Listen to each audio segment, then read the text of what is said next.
Welcome to Stormwatch by GreyNoise Intelligence. Each week we drop the latest info on what's happening at GreyNoise and Census, take a look at a roundup of important and timely cybersecurity topics, toss out some expert opinions, and drop the occasional conspiracy theory. Today is an epic show. All right, we're going to cover some Ivanti madness. We're going to cover XZ, but only lightly and only the highlights. We're going to dig deep into D-Link. We didn't think we were, but it's going to be amazing. We're going to learn so much cool stuff of this thing. Then we're going to do the normal tool time, Kev, Sissa segments. And Glenn's going to help us round out the show by talking about how you can make a difference in cybersecurity policy areas. It's going to be pretty cool. So discussing all of this is me, Bob Brutus, and my co-host. But before I go there, I need to bring up a slide. Here we go. And I did challenge folks on the socials today with this. I got to bring up a slide and some background music. So yesterday there was this little thing that happened in a good slice of the Americas, probably other places too, I guess. We had an eclipse. First of all, for my co-host, anybody actually go look at the eclipse yesterday? Heck yeah. I mean, yeah. I stood out my door and I didn't stare at the sun, but I saw things get dark like cloud cover, and then I went back in my house. Yeah, we were on a meeting with you and you were just thoroughly unamused. Yeah, unamused, yeah. Mm-hmm. Well, to be fair, I think so. I was in totality. Well, 99.9. So let's just round up one. Emily, I don't know I know, Kimber, you were not probably very close, right? I think it was 40% here. Oh, okay, yeah. Emily, what about you? I think it was something around there. I mean, there was definitely an effect. We got the glasses and sat out in the yard for a little bit, but it wasn't totality at all. Yeah. And then Bob, you were 95 or something? Yep. Yeah. I win. Okay. Well, there's that one. There's that one for the year. Here you go. Yeah. It was really cool, but I'm a space nerd. But it was really cool to see the street lights and stuff come on in the middle of the day, and the birds are confused. What are these street lights you speak of? We don't have those out here in Maine, rural Maine. Wait, do you have electricity yet? Yeah. We for folks that aren't awares. You went a week. Yeah, I was without power, and I was out with internet 2 days, real internet for 2 days, and power for a while. But yeah, we're all back in good. But we're talking about the eclipse today because it ties into the question for today, and I have on the screen if you are watching live or you're doing it on the video. Is one of the intros for the TV series Heroes from 2006. I don't believe most of my co-hosts actually watched the series directly, but this was one of my favorite. Season 1, the rest of the seasons were horrible, but this was my favorite shows for lots and lots of reasons. And for those unaware, there was a total eclipse, which is where the people got their superpowers from. So I have chosen to ask my host, and I'm going to get this screen off so we can actually see them. I'm going to start with Glenn, since he always cheats and goes off other people's stuff. Glenn, which superpower would you have chosen from the vast array of superpowers that was bestowed upon the heroes? So I have no knowledge of the show, but you did put together a little bit of a cheat sheet to help. No, I had no, full disclosure. I always talk about when I use AI, I tell people I had Perplexity give me a really solid list for this, and we can share a link out if people want to just ask me on the socials. Which, by the way, there are a lot of characters for one season of a show, so that sounds like a lot of mental overhead to watch this show. But anyway, it was amazing, dude. It was just anyway. Go ahead, keep going. Is their name Sylar? Yeah, Sylar, yeah. So basically, the bit with this person is they could understand how things work, leading him to kill other specials and steal their powers. So I feel like that's basically wishing for more wishes. And so that's pretty sweet. Being Kirby, Kirby's Adventure, sucking up. Oh, yeah. Maybe, yeah, temporarily at least. Except he kills other people, Glenn. He's a bad guy. He's the I don't know this. super villain in the show.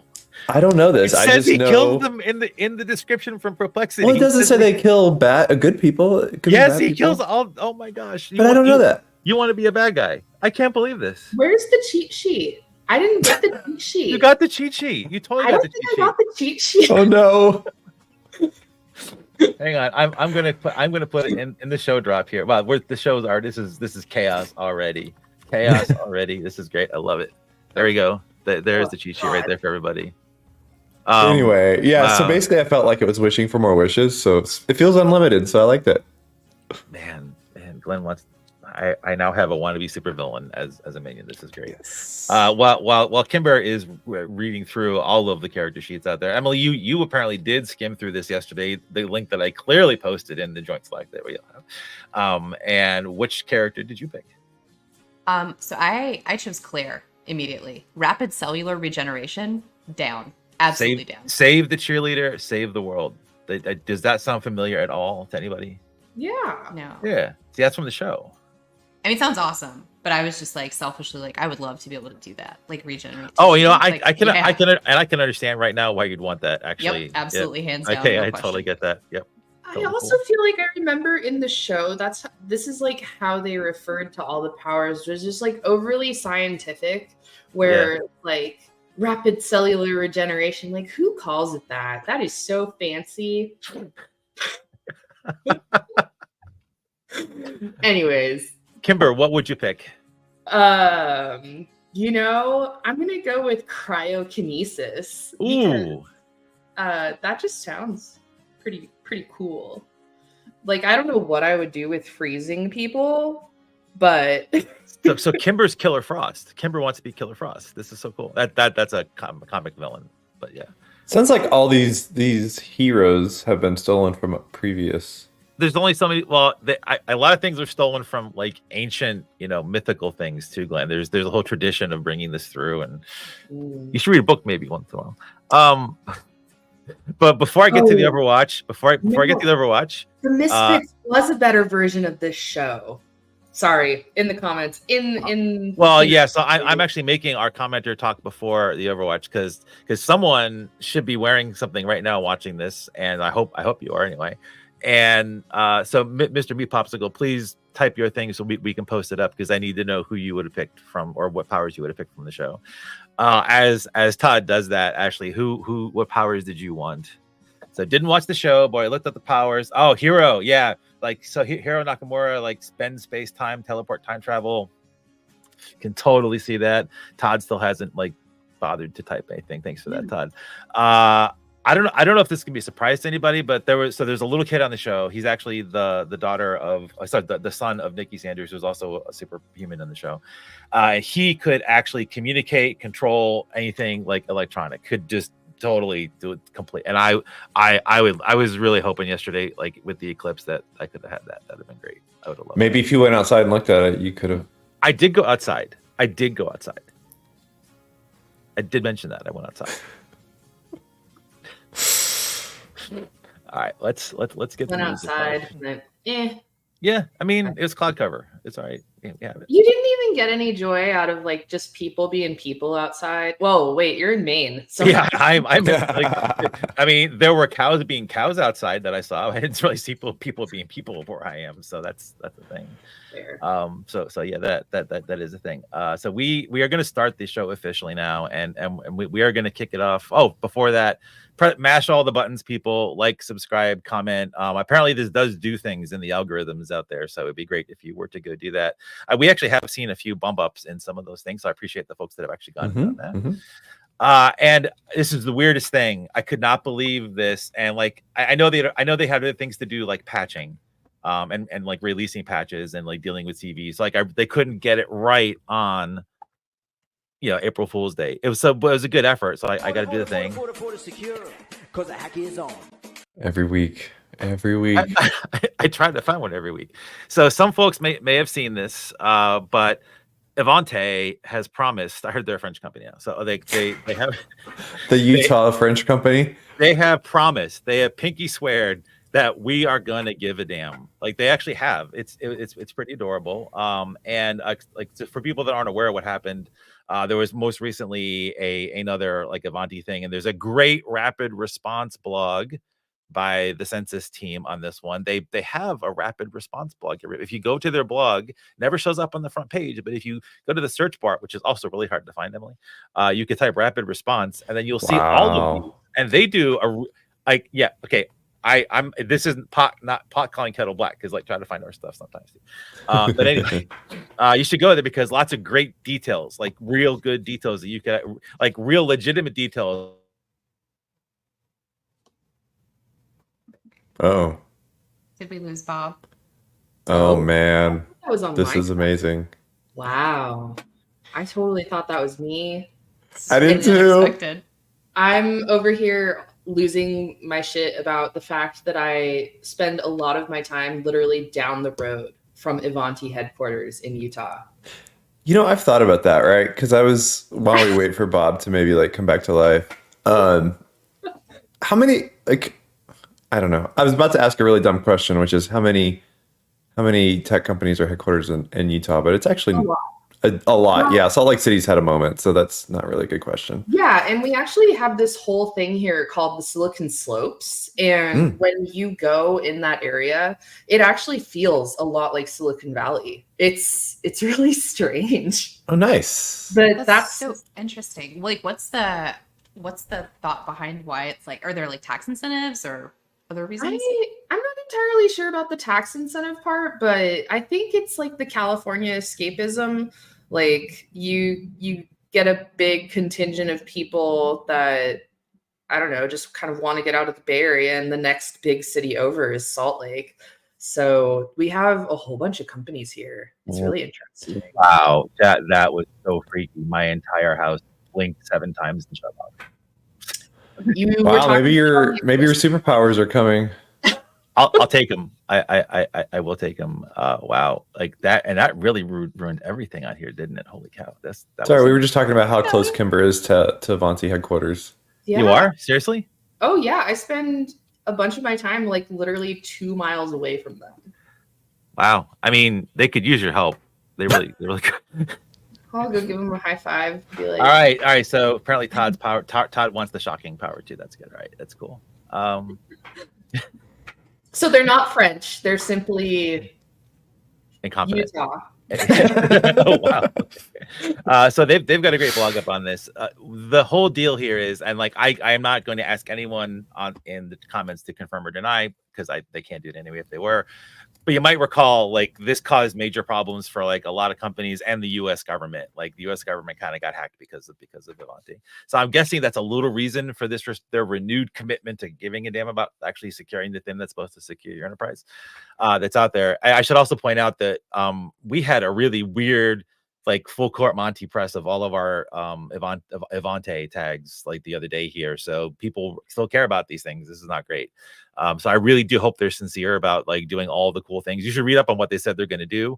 The one thing I did want to toss out here, and mostly for Glenn, is they are a private company. So guess what? They don't have to deal with. They don't have to file. Yeah, and which means, and they do have investors, but like it's not the same thing. So like this is where being a public company would really help make things a little bit safer in the long run, I think. But I'm just curious if anybody disagrees with me that if they were a public company, that things would get better faster. Why do you think that?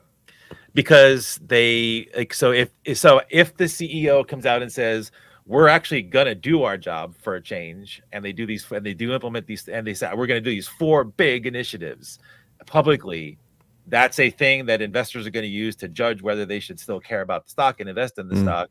And then if they don't do that, there is like massive SEC things that happen. And there's also massive stockholder things that happen. Basically, it can cause a lot more problems for them if they don't do those things. So I'm curious, like, so that's my view on that. Like, I'm not right necessarily. I'm just curious what everybody else thinks about that. I mean, there's definitely, so I was doing some research trying to find just like their revenue, kind of their customer size, just some general like basic understanding of. They still have, wait, do they still have customers, really? Well, unclear, because you actually can't even get a clear answer for what their revenue is. Like some things would say it's like 80, 90 million. Some things said it's like 700 million. So like there's still, to your point, like since they don't have to file publicly, there's still a lot of unknowns about, you know, their actual impact. We just know their impact in an unfortunate way when these things hit the fan, right? Because what I was trying to trace down is to see if there's been a decrease in revenue over the last year or two. I'd also be really interested to see if the like victims seems like a strong word, but if the victims were disproportionately in Utah. Oh, that's a great question. Kimber always says great question. That's a because it could be, right? Because yeah, like they're going to be where the friendlies are first, and they are private companies. So yeah. Wow.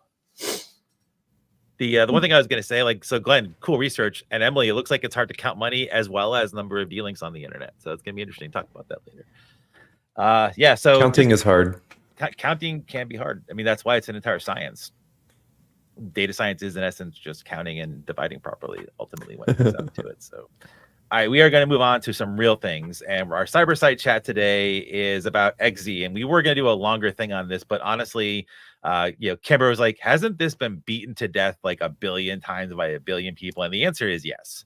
There have been some hot takes, some really boring takes, some weird takes, some interesting things on this thing.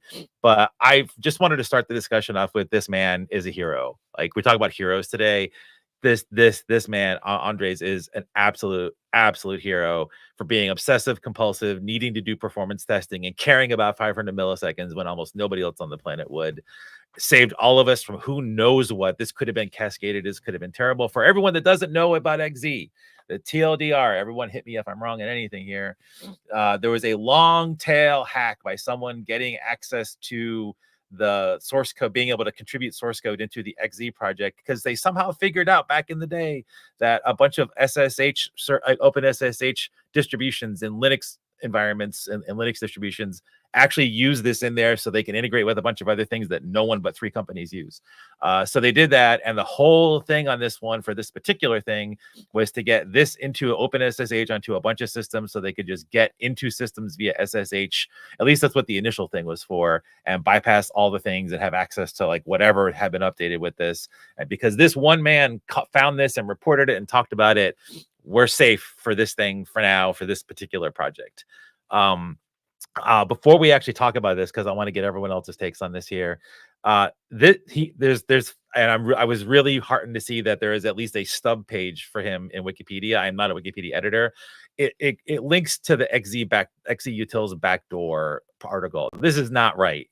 I mean, that link can be in an article, but whoever does Wikipedia that's listening right now, please go and give this person a proper page. Like, don't force me to create an account and actually do that, because no one wants that. Please go do that. This is deserving of this. This saved a lot of folks out there. And I really would like to make sure that they get a proper send off on that. So I'm going to pull back the slides and I want to hear everyone else's takes, or maybe your review or your synopsis of all the other takes that have happened on this.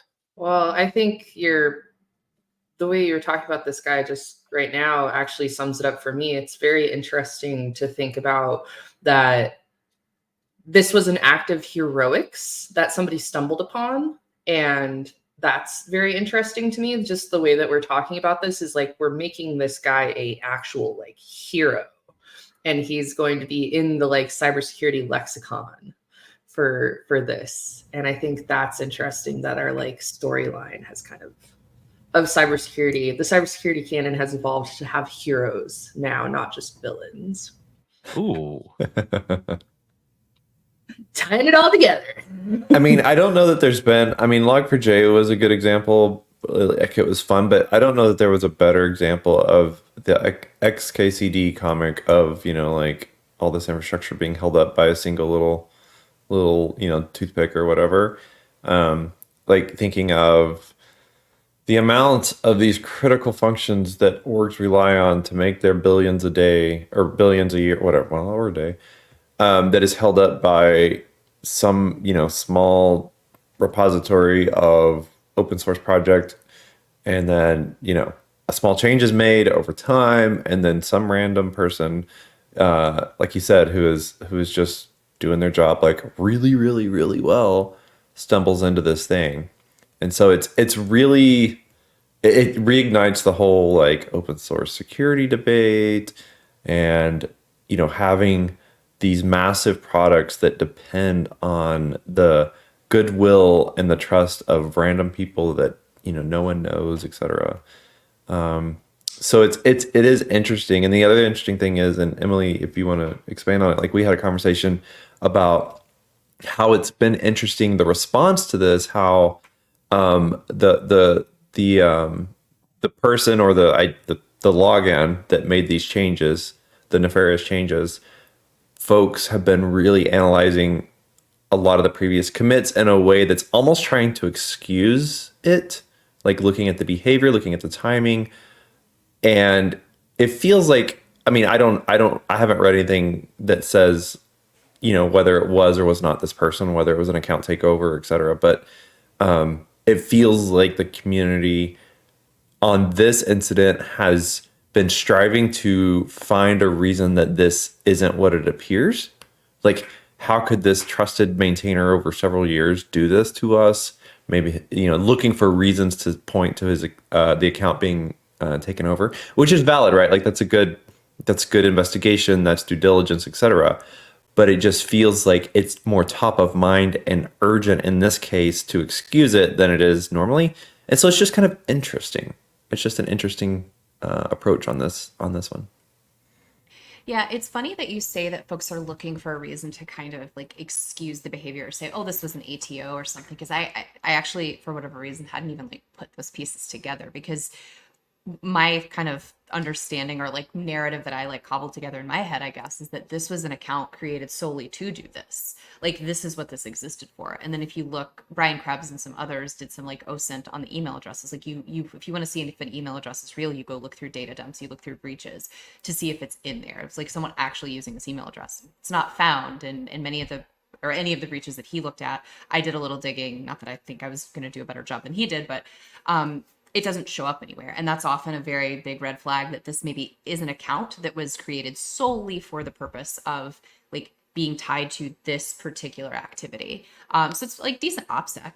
But then one thing I also noticed too is like there's folks doing, like looking at the commit history and like the times, and like these are things that are like what we would consider outliers from their normal like commit times. Looking at the time zones and kind of what does that line up with. Like, it's been very interesting to see sort of the behavioral analysis that folks have done on this. But to me, like the lack of any kind of meaningful substance around that email address, that to me feels a lot like, nope, that was what this was created for. That's what it's been used for. And they were pretty good about their OPSEC with this email address. So you're implying we should use "have I been pwned" like references as identity verification? So I'm not entirely saying that, like, you're kind of kidding, but also yes, a little bit. So when I used to work at a very large email company, when I wanted to investigate email addresses, one of the first things I would do, I mean, we had billions of email addresses in our system, and I would go and see, like, does it live in here? Like, have we seen activity from them? Because that's a good indication that like maybe this is real. And we did have systems built out to say like, oh, okay, we've seen this address before. We know it's real-ish to some extent, right? And so I think there are those things you can use to kind of give you pointers on whether something might actually be legitimate or created for a specific purpose. So I have a question for you guys, because I still haven't found the answer to it. I know you all dig different places, so you may have. First, one comment. I actually think this would have been really successful, and I think it was a rush job for whatever reason at the tail end. Someone jumped the gun.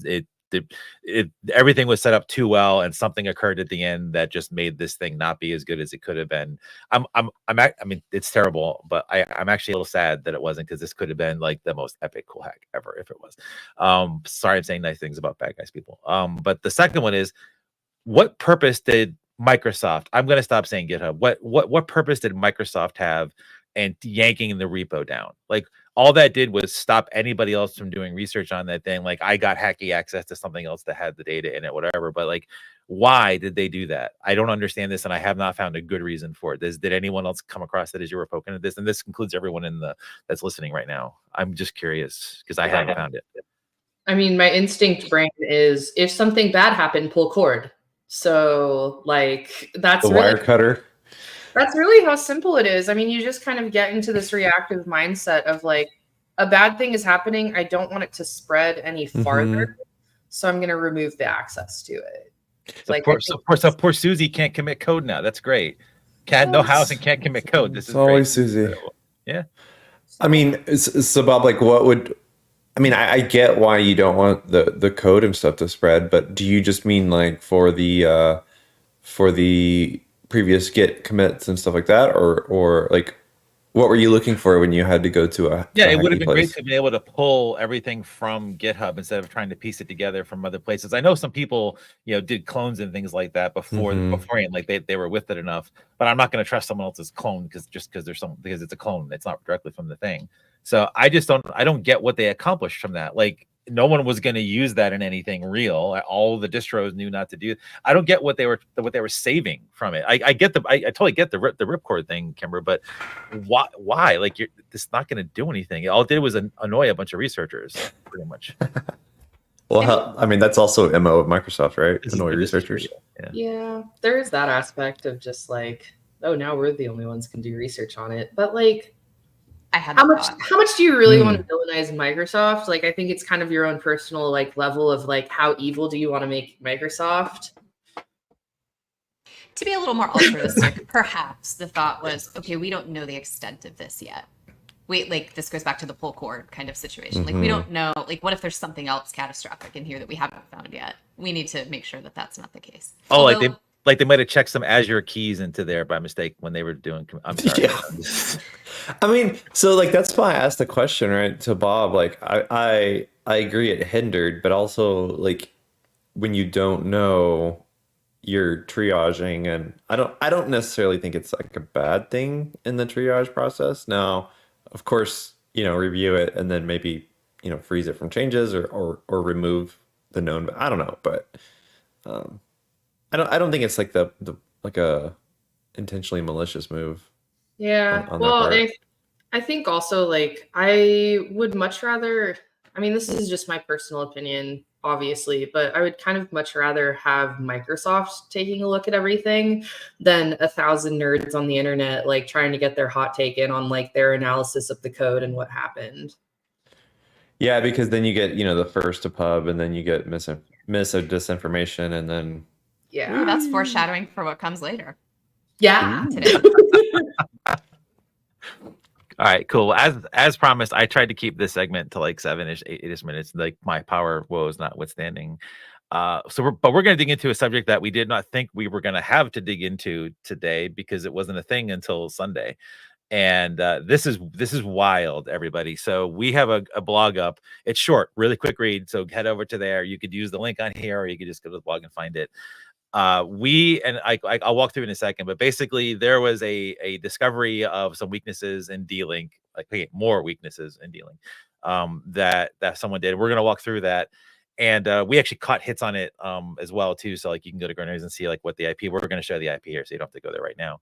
But this is a really interesting tale because there's so many like little bits of information that are in here that were not focused on by anybody that drove me crazy. I think there was some of you crazy. And this is a bonkers, weird, cool situation with so many things that show just how terrible cyber is right now. So I'm sorry that we're doing that, like a depressing thing.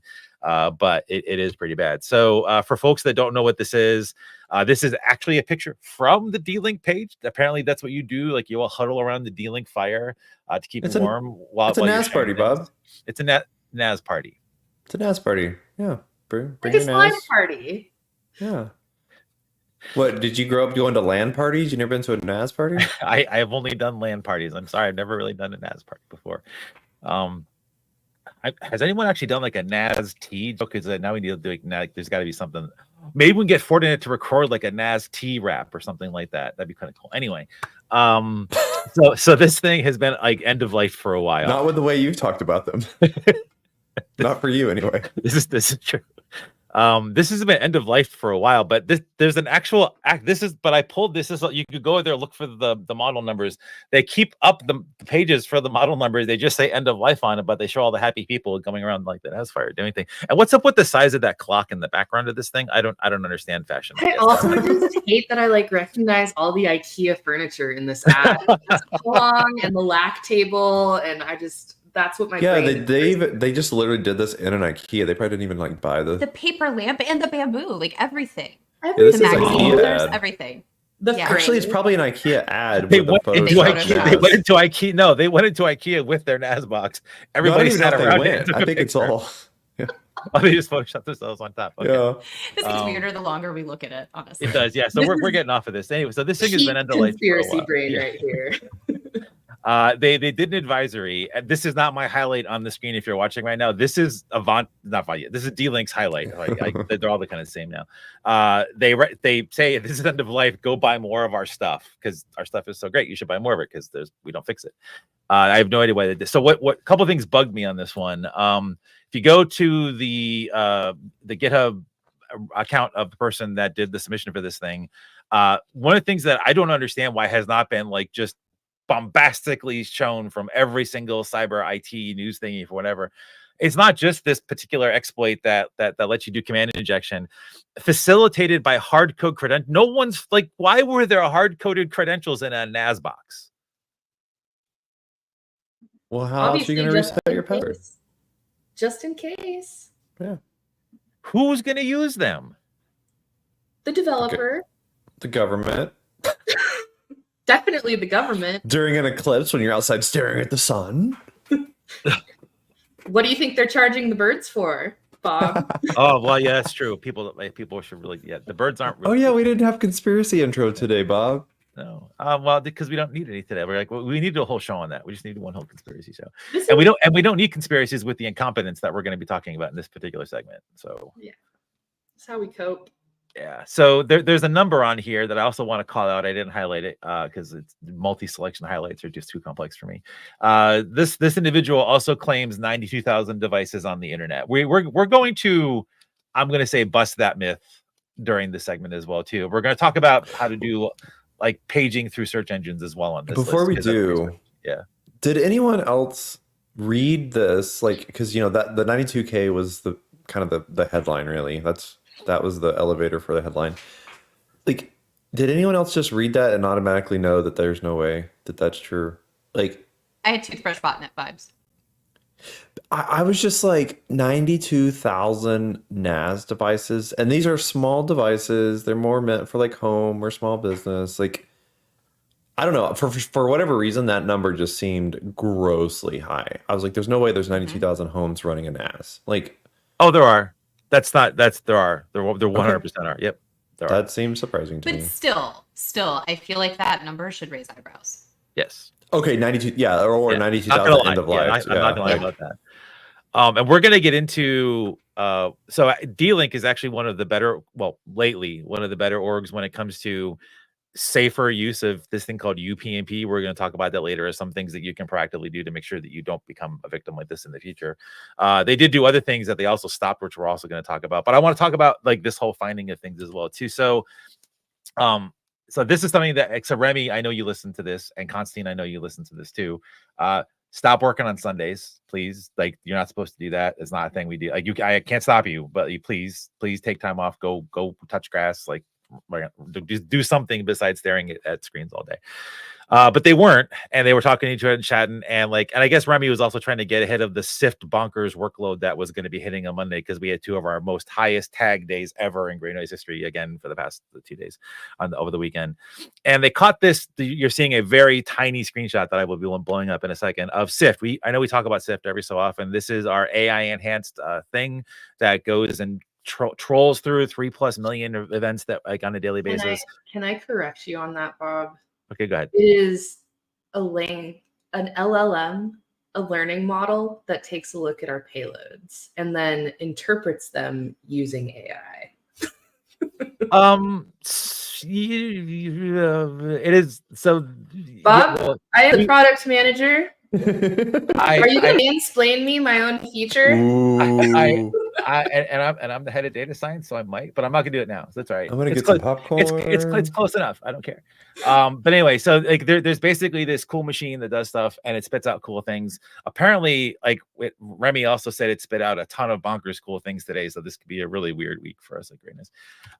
This is the actual record. It popped up on here, and we actually had some tags for this because tags key off of a number of different attributes of the payloads that we see coming at us. This was a CGI script scanner because that's what it's going for, CGI bin stuff. So that it's a web crawler because it was doing web stuff, and it was also a CGI bin specific scrawler. So that it's a specific script, but also a just generic thing for CGI bin. And it's got some payloads in there, and it's got like that whole thing. And they were just poking at it because this looks interesting. We don't have an actual tag for this particular kind of thing. So they poked at it some more, and they also read what SIFT said. And SIFT, you can read this later, folks, and in a couple of days you can go see the SIFT record on sift.labs.greynoise.io on your own. But basically, it explained what this thing was actually going to doing. So they decoded and this is the IP address that we found. So some place in Bulgaria was poking at this thing, and this is the census record for that. And we're going to talk about more census records in a minute. And first of all, I know that you've had a little bit of time to poke at this, but like what are these two binary things that this system is hosting? I have no idea what these are. Do you have any idea what these are, Emily? No, but I would say going to view all data and you can actually see more of the output there would probably give you a little bit more information. But it could be something that we just don't decode more than that. Yeah, like fingerprinting is hard. I think Tom Sellers is watching live or late, and we both know how hard fingerprinting is to do stuff on, especially weird stuff on the internet. So who knows what this thing is actually running right now? Go sleuth these things if you folks can. Let Census and us know if you do dig into that. And this is what the base 64 encoded thing was actually going to go do. It's basically throwing commands to go grab stuff from the internet and then run stuff that it pulls down. The team, our C2 finder, pulled stuff down. They submitted stuff into VirusTotal. I believe we were first. Thank you very much. And this is what it found on there. And it looks like Mirai basic stuff, basically trying to turn these things into components of the Mirai botnet, which is pretty common. Census also has this IP address, of course, because Census sees all, Census knows all. And so we've got China and Bulgaria partnering together in terrible things on the internet out there. So like just kind of walk people through like what we're seeing, how this stuff works. If you haven't done this before, if you're kind of new to doing this, I just want to walk folks through it because it's actually kind of a neat thing, and you can all go do this with GreyNoise and Census on your own too. So I told you I would mention UPnP because we actually said that to Dan Gooden, who did a Wired story on this. I appreciate the shout out too from that, Dan. And I didn't blame UPnP for this. I just did a blanket statement in there because UPnP is one of the worst things that's ever happened to computing. It's universal plug and play. It means when you put a device on your network, it can talk to the router and say, expose me to the internet, and you might not even know it's doing that. Some of the things do it by default. D-Links actually do ship. All of the D-Link NAS is shipped with UPnP on by default, specifically in local only mode. Like, so it's not going to automatically poke a hole through your firewall. So I am hesitant to suggest that UPnP default poke through firewall was the reason why all these things were exposed to the internet. But I wanted to get some other comments from the rest of the folks here. Like, we all hate UPnP, but like, even if it's local only mode, have you seen instances where it can poke through the internet? Because I haven't played with it enough to know that.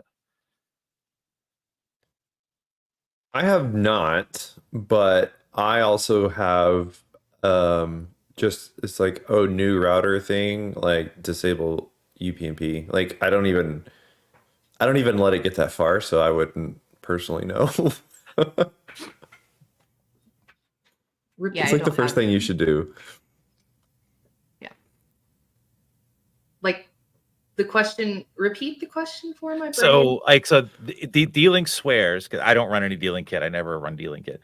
And all their NAS products from day one have only been doing UPnP in local advertisement mode and not ask the router to poke holes through the router mode. And I'm just like, have you seen it accidental? Like, have you ever come across when something claims that it actually is just poking stuff everywhere? I have to say, I'm not looking at my networks that deep, but it's an interesting thought to see how it could get leaked, because there is an RFC for UPnP. Yep. Like there is a standard. Yep. And I don't remember if that's addressed in the standard, how PnP traverses networks. Sorry, that was a really like deep, nerdy statement. Like, have you checked the standards? What do the standards say? Because those are important. That's why they exist. They are. If a company is not making things to spec, then... And like, we security people, including me, rag on UPnP all the time, but this is literally how most people get good local house experiences with installing things, like installing technical like computer things in their house and using those things in their house. Like, this is what enables a lot of that to happen, because it all happens in UDP broadcast packets under the covers and everything, because no one wants to do the overt stuff because it's hard. So like it does make people's lives easier. In a lot of cases, we have seen like when we were, when I was back at the old ranch and we would do scans and see UPnP exposed, a lot of it was that like they were deliberately poking holes through routers for whatever reason.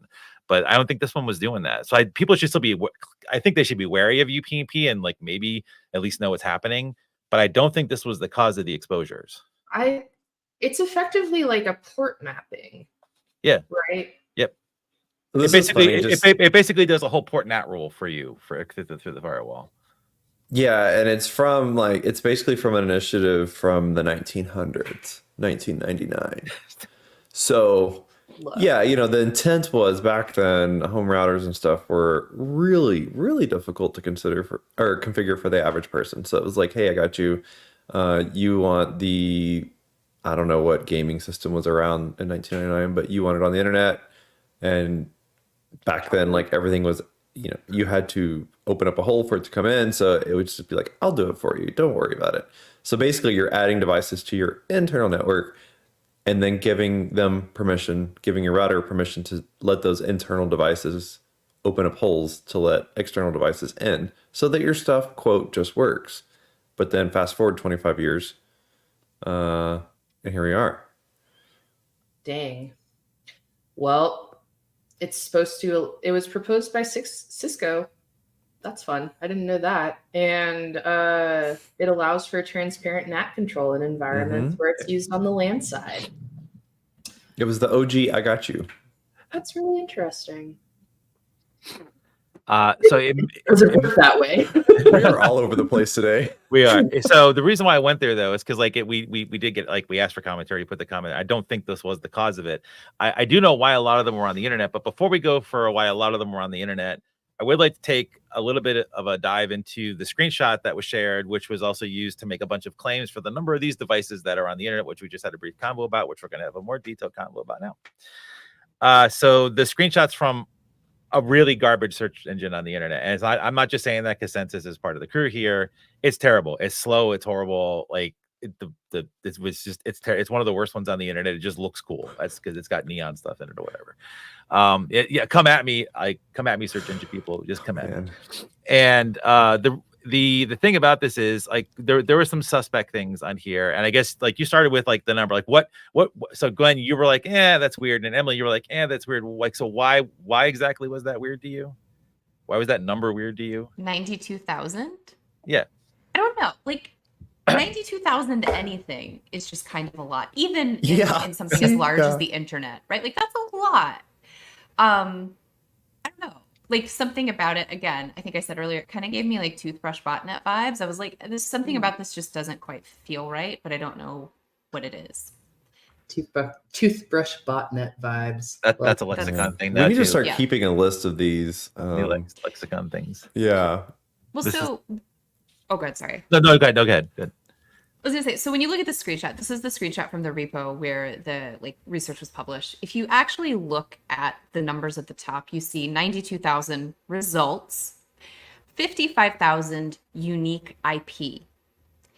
So what we have is someone saying there's 92,000 services that are potentially vulnerable on 55,000 hosts, which we see also earlier note about counting things is hard. I don't think in this case counting services is probably the right way to go, right? Like if I'm running a device and it can be accessed on 443 and 80, I'm not going to count that twice. I'm going to count that as one thing. So I think the 92,000 is a bit overblown. But then if you look at the line underneath that result line in the screenshot, it says nearly year results, click to view all results, which seemed like a bad translation. So one of the folks on my team was like, I'm going to translate this to Chinese and back to English. And it turns out that this data that's showing up in the search engine is actually going back a full year. Yep. So you're not just seeing like the last 24 hours or whatever's currently connected. You're also seeing things that go back a year that fall into this category, right? So again, like kind of understanding the context and figuring out like, how are we counting things and being really precise about it is hard. I mean, in this case, I think it was just like attention to detail that maybe wasn't quite great. But the researchers themselves like claim in their post like 92,000. Like, so that's where this is getting circulated. But I think if you dig a little bit deeper, we're kind of refining our searches right now, but we're seeing closer to the order of like 48,000 devices. We're not saying they're potentially vulnerable. We can't say that yet. But yeah, you got to dig a little deeper sometimes. Yeah, so I'm going to suggest, well, before I'm going to suggest that for folks that, you know, maybe are doing things by going to internet search engines about devices that exist out there, I don't care which one of them, maybe page the next button a couple times, because that's all you had to do here to get to this screen, which I just like sliced a little bit. This is just a couple pages in, and it's showing data from like the 2nd of April, not the most recent stuff that's out there. And so they do date to the scans, which is good, because I hope everybody that does that, this actually shows that. And if you page back even further, the data does go all like this. So this was such a like just researchers, just page a little. Don't just take the first screenshot, like, because I think that would be helpful. I didn't mean to cut you off. Go for it. No, I was gonna say, like, even to Emily's point, what'd you say, like 42,000? What'd you say, 40 something thousand? 48,000. Like, yeah. So even if it was 40,000, 30,000, like those are still large footprints, right? So sure. I'm assuming that the 92,000 was not egregiously inflated. It was just like urgency to get this thing out, and that's a big headline grabber. But even if it were 30,000, 20,000, I think it would have still had the same impact, So yeah. So the fun thing about this, even though UPnP may not be the reason why these things run on the internet, actually, before we're going to do this here. So and I don't know if anyone has, like, I don't use these devices, but I used to poke for these things on the internet and look at certificates all the time too. So QNAP and a couple other ones, and including D-Link, had what they dubbed as, I believe QNAP still does, is a dynamic DNS service where you could like do a bunch of stuff in your config screens on your NAS device, and it would give you an externally available dynamic DNS, so that if you got a different lease, IP lease for your home network, it would update and you'd be able to have remote access to your device, deliberately have remote access to your devices. The really cool thing about doing that, because it would also give you a nice SSL cert, because like that's how you get access to it in a somewhat safe manner. You could just enumerate the CT logs for all the QNAP devices and all the D-Link devices and all the other devices out there. So you basically had a map and an inventory of all the things that are out there, which is not great. So this was, and QNAP still, I believe, still does this. So this is not great. Like, if you do use these services, realize you've just signaled to every attacker on the planet where your stuff is. Like, and if you poked a hole in so that you can get to your music or your movies or whatever, you've literally given them like, oh, I know that there's stuff out there. I can hit that directly in the future to be able to go do what I want to go do for these. Which we may not have like hit, like, if folks don't know what a NAS is, like, it's network attached storage. Basically, you could think of it like a private cloud or an extension of your hard drive for a home network. So a lot of times people do post their if it's in your home, like it's personal photos, it's movies, library, videos, whatever. Yeah. So it's usually stuff that you want to back up, maybe not to quote the cloud, or maybe you don't have the bandwidth to actually upload it elsewhere. But so basically, like, these things usually contain things that are important to someone somewhere versus, just a random device on the internet, like a thermostat or something. So sorry, go ahead, Kimber, go for it. I was going to say I don't think that the people who buy these things are necessarily like, I don't know, your mom who wants to store all the pictures on them. It's like small businesses. Mm-hmm. That too. Yeah, of course. Yeah. So the really fun thing about this is they shut down the dynamic DNS service back in, I believe it was 2020. Because it's not a good idea to have this service on the internet. It says, hey, let's enumerate all of our customers so that you can go attack all our customers. It's really great. But like all of the irresponsible manufacturers that we're seeing these days, they decided to just let the domain registration expire. So now this unibird.tech owns the cert, has the cert, created a wildcard cert for it, which means anything that was existing out there in any links anywhere now still works again, and was going to, like, so they can do some interesting things if they want to go do with that. I haven't found any nefarious stuff happening just yet with that. It's just not great that they had that. And if you actually go back to Census, though, Census has an extensive certificate database. We did talk about that on a couple of shows. You can go back and enumerate all of the DNS for all of the D-Links from their certificate transparency logs. You can do it for QNAP and all the other ones. And lease times in like first world countries tend to be very long, unless you have like power outages and network outages like me, who then get new IP addresses. But they stay around for a while. So a lot of these NAS devices, you don't even need to go to Census to find them. You could just go to any certificate transparency log and find them as well too, and be able to see what's actually happening for there. So like this just seems to me like it's just haphazard everywhere. This is just so haphazard. The way tech happens in homes and businesses, like I don't see a good way out of this. Like we before we were talking about this cool, like super sophisticated XZ hack, but like all I gotta do is go to a certificate transparency log to do a hack that I wanted to go. Like it just seems like we're in a really bad place. This complexity, it's just I don't see a way out of us maybe not being in like a really bad hack situation in the not too distant future. Well, this kind of also lends itself to the conversation around like end of lifing products, where yes, I mean you can't support a product forever. That's clear, that's fair, that's understood. But what should companies and users do with products that are no longer supported? How long should they be, quote, allowed to, have an IP address? How long should they exist? How responsible are users to keep up with?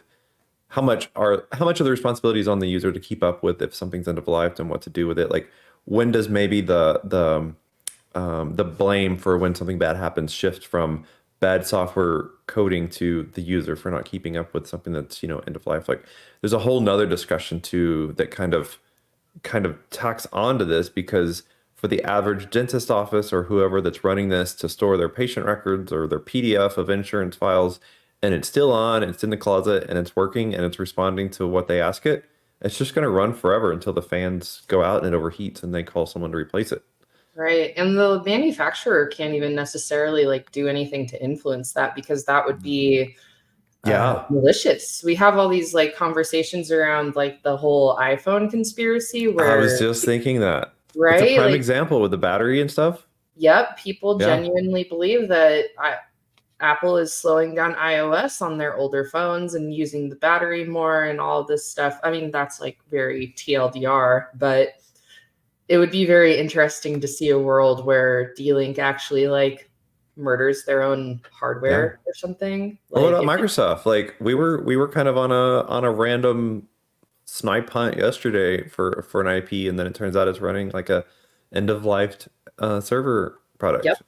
Like why? Oh no, it gets terrifying. Like this whole vintage internet noise talk that I wrote and did, I could go on for hours about just the horrors of things that are still on the internet. Free BSD5. Like Emily, I'm sure that you guys see this over at Census. Like, but it has the pufferfish logo. It's impenetrable. Yeah. Glenn, don't normalize it. Don't normalize it. All right, we are yeah, you're up time. Sorry, at stage. We are going to just quickly breeze past. So, tying in with the XZ fiasco or debacle or whatever, there was a talk given. I'm going to do a blog post on it, so I'll give more deets about this there. And it pointed me to a site I had not known before, and I feel sad that I had not known about this site before. It's ecosystem.ms, so ecosystems with a period before the MS. The link's coming out anyway. This is a free API with a very generous CORS policy, which means it works great in observable notebooks, and it's got information on all like major software package ecosystems, so like npm, CRAN, bioconductor, all crates, everything out there. And it talks a lot. You can get a lot of really great data on this. And there was a talk given recently about like the state of like software thing, and like basically it'll be in the blog post, so you can wait for that. That's why I didn't put it here. I just wanted to drop this out there because it's really easily accessible. The API it's like there's no limits on a lot of the things, and it's good information to be able to see some stuff out there. So go poke at the open source software ecosystem to see just how tenuous it kind of really is. It gives you a really terrible, but more terrible info today. It's great. Let's end on a happy and start to end on a happier note. Could you talk about your thrunting workshop there, Emily? You said happy, Bob. It's not happy. The rat hunting workshop. So coming up next week on April 17th, we Census are hosting a threat hunting workshop in Philadelphia, along with GreyNoise. So you'll get to like meet some of us from both teams, and we're going to basically walk you through like how we use the tools, like how you can use Census and GreyNoise to kind of investigate different things, do research, do some hunting, you know, to meet some folks from the team. It should be a really good time. So again, that's April 17th. The link is in the show notes. In the comments here. So yeah, if you're in Philly, if you're local, you should go check it out. It'll be a great time. And it's free, of course. Yes, it's free. Not people wouldn't really pay to go see Glenn though. So And I heard a rumor that if you attend, you might get like some elevated account privileges for a while to do some fun things. Like on your local domain controller, or I was like, Glenn, what you said that was very. Yeah, it's just a local privilege exploit. It's fine. Okay. We're doing this thing called Net NoiseCon. We got a great link to it here. Poke at it. Go talk to Sam if you want more info on what's going on there. This should be a great virtual con.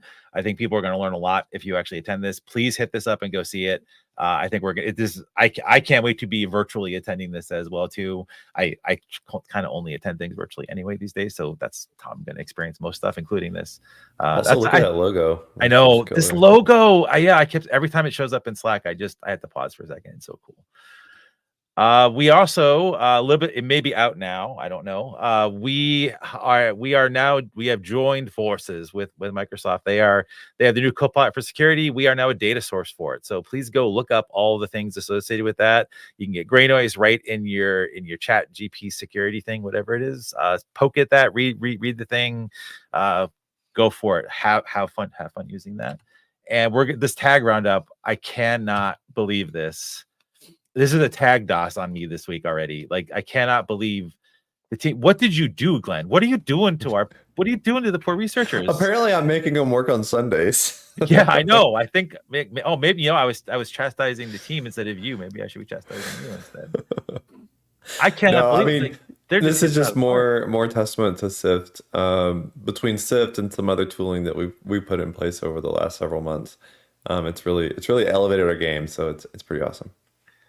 Yeah, this is just so go poke at this, folks, because this is all stuff you're going to be able to see. We're actually going to be helping people with these tags enumerate more potential nodes of botnets and things like that. So this is just, it's also, I can't believe all of this stuff people are still looking like this. So many things on the internet is just, the internet is just so broken, actually just so broken.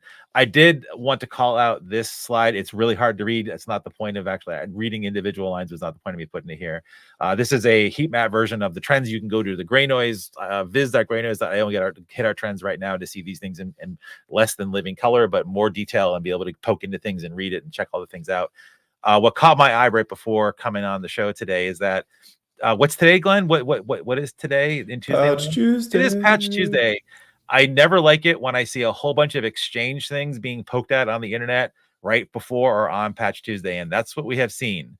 So I don't know. We were not accepted into the MAP program because apparently we suck. So we don't know if there's any exchange things coming out. But if there are exchange things coming out, you probably should stay on top of that, because if that's what this is, it's not good. It's going to be terrible tomorrow if that's what happens. It's not good. Just not good. We need to talk about Kev. Anyway, check it, because I didn't check it while we were. Looks like we're still 5 days. All right, this is great. So there were 2 useless Androids. If you use Android, you should be expected to be compromised. So I don't know why we. Plus one. And finally, Glenn really wanted to get this in, and he has like 2 minutes to get it in. And why are we talking about this Cercia, Glenn? Why are we talking about the Federal Register posting? What is this up here for? Yeah, so like we kind of come on here and we joke around about, like, this is trash or this is wrong or whatever, but there are opportunities to actually contribute to, like Kimber was talking about, like there is a standard for UPnP. There was a request for comment at some point. Like there's a process here, right? So this is an opportunity for folks to read this like 140 page or something. It is a long document. But give comment and give feedback on it. And basically, like a couple of years ago, CISA was tasked with coming up with this cyber incident reporting requirement criteria procedure or document.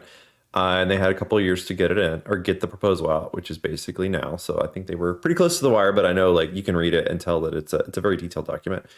So basically, this proposal, the comments are open for about 2 months, so the early June 3rd, and seeking public comment on things like what is, quote, a covered entity, what is a cyber incident, what is substantial cyber incident, and then it goes into kind of the scope and regulation and enforcement of what happens if you don't comply or report your incidents.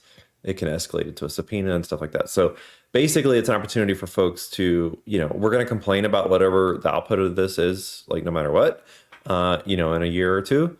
But if, it's kind of like voting, right? Like you can still try and put in your opinion. So requests for comment feedback comments are open for a couple of months. And also comments are still open for the CISA being able to report exploited vulnerabilities directly to CISA. Oh, the CAB program, form. like the CAB program. Yeah. The comments for that are still open.